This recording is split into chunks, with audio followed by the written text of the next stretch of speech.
Merci de nous suivre sur l'ensemble de nos plateformes pour vous informer sur Prestige.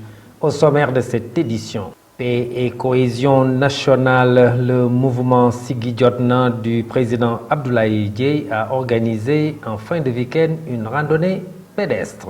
Tournée économique dans la localité de Khombol et dans les communes environnantes, le gouverneur de la région de Thiès a visité des fermes ainsi que d'autres infrastructures sociales de base. Éducation, 100 techniciens en froid et climatisation ont bénéficié d'une formation intensive d'un mois au lycée technique Monseigneur François-Xavier Ndione de Thiès. La page de l'actualité nationale avant celle de l'actualité internationale et la page des sports viendra boucler ce journal.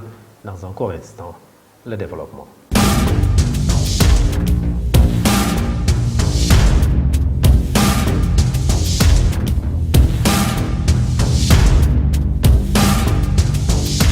Mesdames, mademoiselles, messieurs, bonsoir et bienvenue dans ce journal. Le mouvement Siggi Jotna du président Abdoulaye Dièye a organisé en fin de week-end une randonnée pédestre dédiée à la paix et à la cohésion nationale.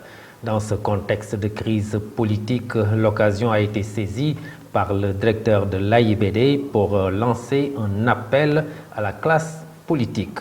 Voici Abdoulaye Dièye, il est au micro de Moussa Mbaye. Je voudrais lancer un appel solennel à tous les acteurs, les forces citoyennes, pour qu'on puisse savoir raison garder, mais également mobiliser nos énergies, mobiliser nos compétences pour construire un consensus autour d'un Sénégal de paix, un Sénégal de stabilité. Je profite de cette occasion pour dénoncer fermement cette agression barbare de cette dame Maïmouna Ndour Faye. Donc nous le condamnons fermement et nous demandons à l'État du Sénégal de prendre toutes les dispositions nécessaires pour que lumière soit faite. Parce que je pense qu'un citoyen qui est dans son rôle de faire son travail doit être sécurisé, mais également doit être accompagné, surtout la femme. Ce mois-ci est un mois de fêter la femme. Donc je pense qu'il est nécessaire de protéger, mais également d'accompagner la femme. Le Sénégal en est toujours un pays où nous devons cultiver l'entente, la cohésion, la fraternité. Raison pour laquelle aujourd'hui nous avons appelé à cette marche pacifique pour dire que sans le consensus, sans le dialogue, et le président de la République a appelé au dialogue, mais également a proposé la loi d'amnistie. Et je pense que, comme on le sait, sa posture républicaine montre que le président de la République met en valeur la paix et la stabilité du Sénégal.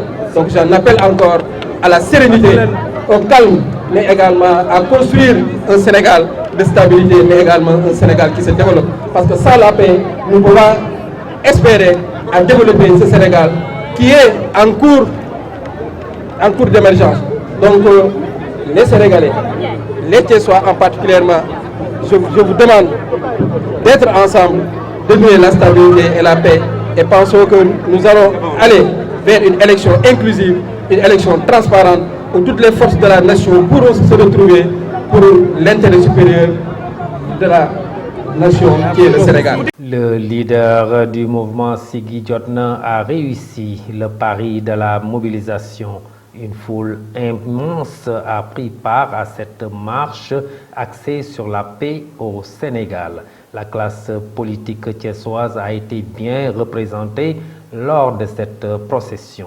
Gora Seck du mouvement Thiès Ca Kanam a honoré sa présence au nom du président Pape Doumbouya. Il a délivré un message.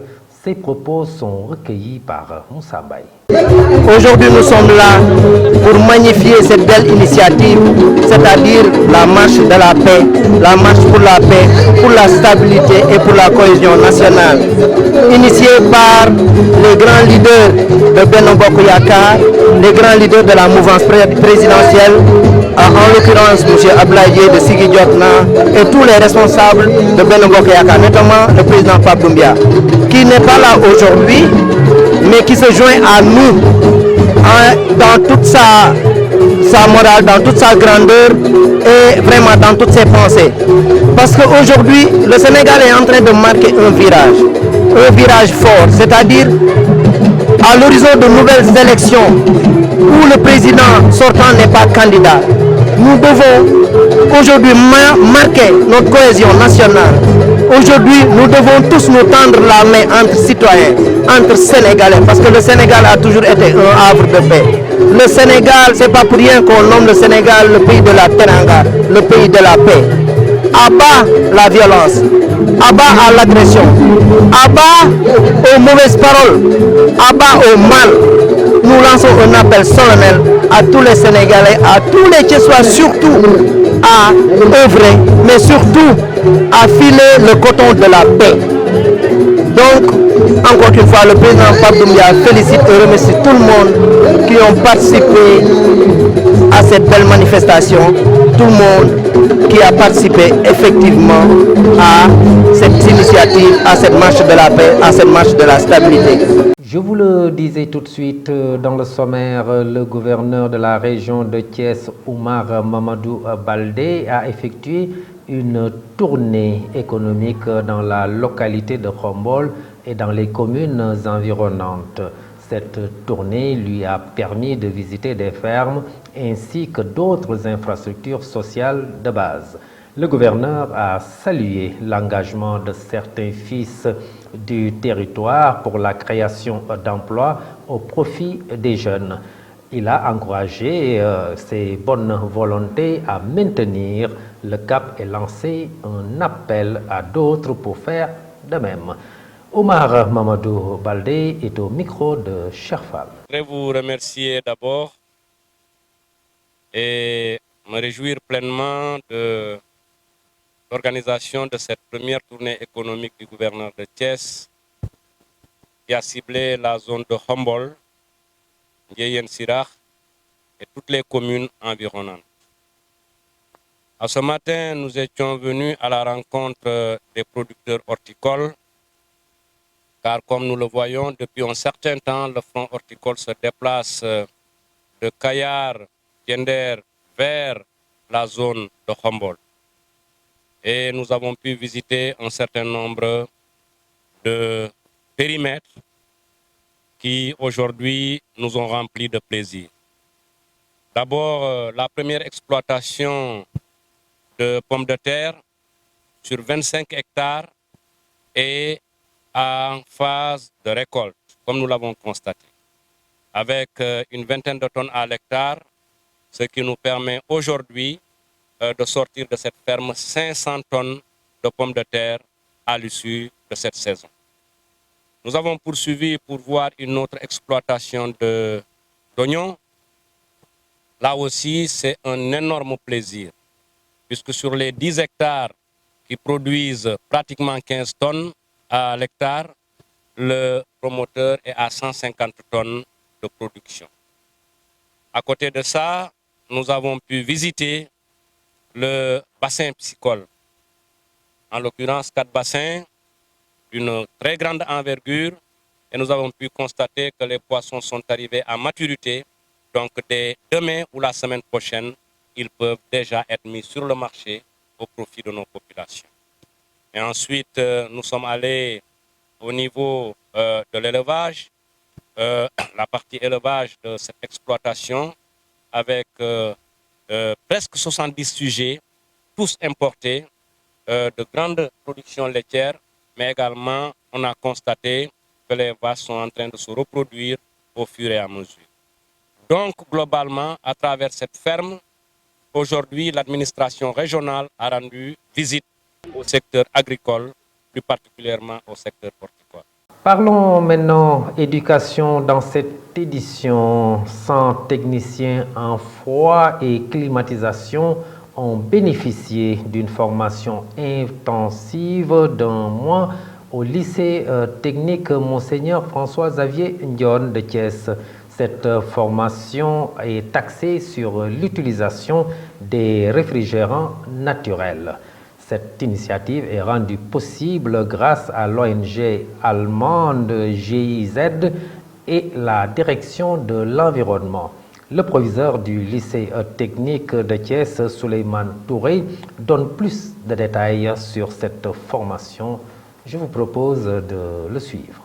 Et nous avons dans ce lot de techniciens beaucoup qui viennent de l'entreprise et d'autres aussi qui viennent d'autres structures et qui travaillent dans le formel et même que dans l'informel. Donc c'est l'occasion aujourd'hui de remercier le projet ROCA qui a permis aujourd'hui d'aller un pas en avant pour la préservation de l'environnement. Remercier également le ministère de l'Environnement et la direction de l'environnement surtout qui nous accompagne dans ces formations qui aident à préserver la couche d'ozone. Nous avons reçu 5 cohortes et chaque cohorte a séjourné une semaine chez nous pour être formé. Des cohortes de 20 techniciens. Bon, je veux dire, si tout le Sénégal, si vous prenez les frigoristes, c'est plus de 1000 même, mais c'est juste un échantillon que vous allez prendre. Et ces gens-là seront des relais auprès des autres. Et nous, en tant que structure de formation professionnelle, nous ferons le devoir de les suivre sur le terrain et de démultiplier aux besoins les formations auprès des gens qui ne sont pas là, avec l'accompagnement certainement du projet ROCA. C'est des frigoristes qui sont déjà actifs, c'est des frigoristes, des professeurs qui sont en formation pour être des professeurs de froid en climatisation. C'est des sortants du lycée technique et d'autres structures de formation professionnelle du Sénégal et qui vont exercer dans leur métier de frigoriste. Et on leur apprend à exercer ce métier dans les conditions les plus bonnes possibles pour la préservation de l'environnement. Et vous verrez vous-même que c'est très efficace parce que c'est des fluides frigorigènes qui permettent non seulement de préserver l'environnement, mais de diminuer la facture d'électricité.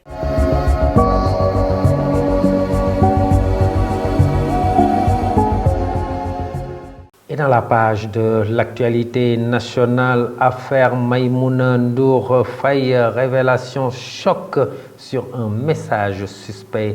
Et pour parler aussi de loi d'amnistie, Macky Sall dévoile les motifs. La page de l'actualité nationale porte la signature de Mame Biram Cissé Gaye.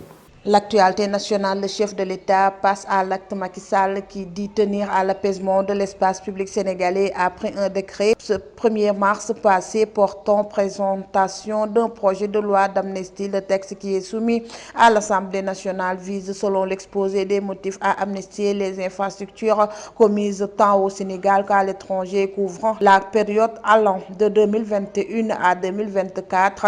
Affaire Maïmouna Ndour Faye, l'arrestation de l'agresseur de Maïmouna Ndour Faye ne devrait pas tarder, d'après l'AS qui fait se parer dans son édition de ce lundi. Les enquêteurs de la section de recherche de Colobane chargés de l'affaire sont sur une piste prometteuse. Le journal précise, les gendarmes ont capté un message invitant l'agresseur à se planquer 1 heure avant la fin de l'émission qu'animait la victime aux alentours de sa maison, c'est-à-dire les Pandores Sauton-Trousse du bureau de Maïmouna Ndour Faye. Là souligne que l'auteur de l'agression aurait la quarantaine. Terminaux à Diourbel où la maison de la jeunesse sera réceptionnée dans 2 mois. La maison de la jeunesse et de la citoyenneté MJC de Diourbel sera inaugurée dans 2 mois, a annoncé le ministre de la jeunesse, de l'entrepreneuriat et de l'emploi, Pape Malick Ndour. Nous venons de discuter avec l'entrepreneur après avoir fait le tour du chantier. Il a assuré que la maison de la jeunesse et de la citoyenneté de Diourbel, dont les travaux sont exécutés à plus de 60 pour 100, sera réceptionné dans 2 mois, a-t-il déclaré. Pape Malick Ndour, signé samedi après-midi en présence du préfet de département de Diourbel des contrats de travail avec les collectivités territoriales du département de Diourbel en faveur de 320 jeunes dans le cadre du programme Xëyu Ndaw Ñi. C'était tout pour cette actualité nationale.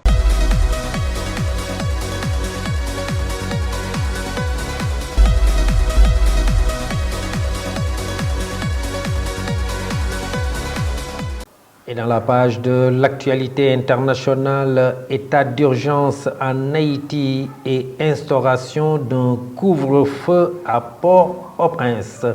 C'est un rapide survol, Ramatoulaye Cissé.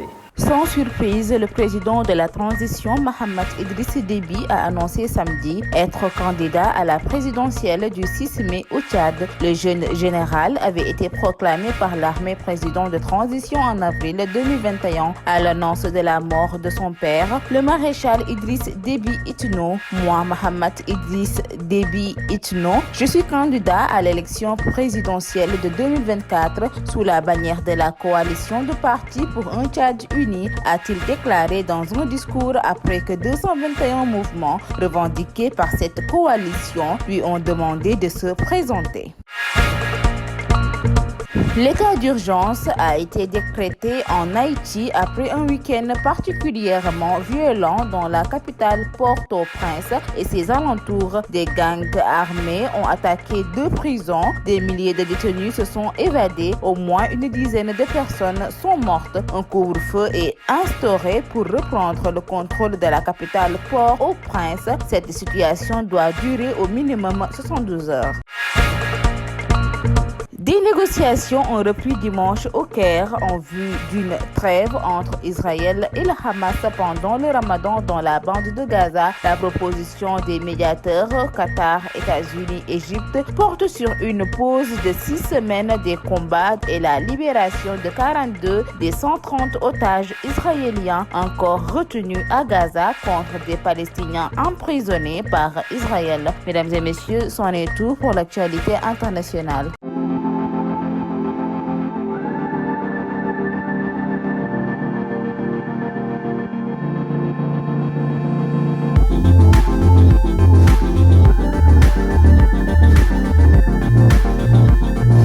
Et dans la page de l'actualité sportive, championnat scolaire africain, le Sénégal et la Gambie sacrés en UFOA A. La page de l'actualité sportive, Isaac Dapa.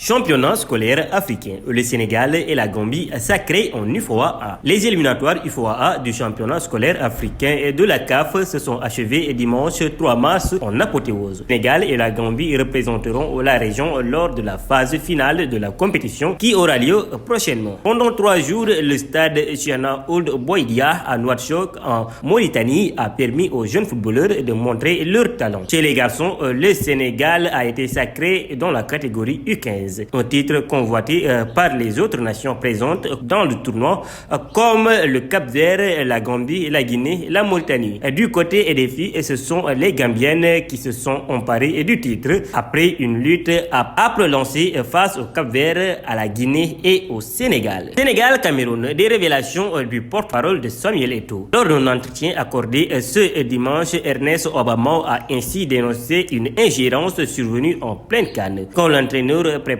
une équipe et que régulièrement il y a des gens qui appellent pour dire qui doit jouer. Quand il y a des influences extérieures, il perd son autorité devant les joueurs, a débuté le porte-parole. Cette situation a entraîné une fronde au sein du groupe et les joueurs auraient menacé de boycotter le match face au tenant du titre. Avant le match face au Sénégal, 26 joueurs ont refusé de jouer parce qu'ils ont su qu'on a imposé un joueur. Ils ont dit qu'ils ne veulent pas jouer parce qu'on a imposé un joueur. Ismaïla Sarr, Pape Gueye, Iliman Ndiaye. Les raisons d'une efficacité retrouvée avec l'Olympique de Marseille. Jean-Louis Gassette, nouvel entraîneur de l'Olympique Marseille, a connu un début remarquable avec 3 victoires consécutives, marquant ainsi 12 buts. Gassette, appelé en urgence pour redresser la situation de l'équipe, a apporté de la joie de vivre et des exercices ludiques à l'entraînement tout en transformant le secteur offensif. Pierre-Emerick Aubameyang brille avec 4 buts sur 3 derniers matchs,